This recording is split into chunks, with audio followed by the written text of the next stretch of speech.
What is the value of power radiated by a given black body? Whereas the initial radius, power and temperature of a body is given in the question. What will be the value of power when the radius is half and the temperature is double?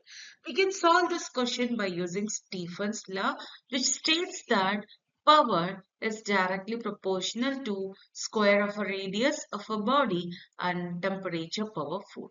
So here we will have two powers.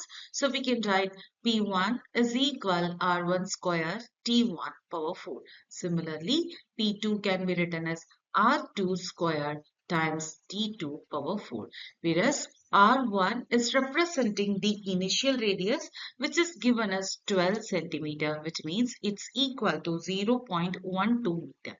Whereas T1 is the temperature initially, it's given as 500 Kelvin.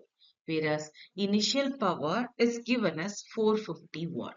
Whereas 2 is representing the new radius. So here the new radius is given as half of the initial one. So we can write R2 is equal R1 divided by 2. Whereas temperature T2 is given as double of initial temperature. So we can write 2T1. So here we can calculate the ratio of P2 divided by P1. Then we can easily find the value of new power.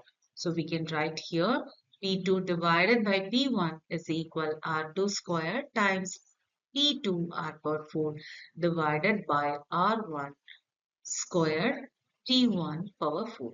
When we are applying the values, it can be written as R1 divided by 2 whole power 2 times 2T1 power 4 divided by R1 square times T1 power 4.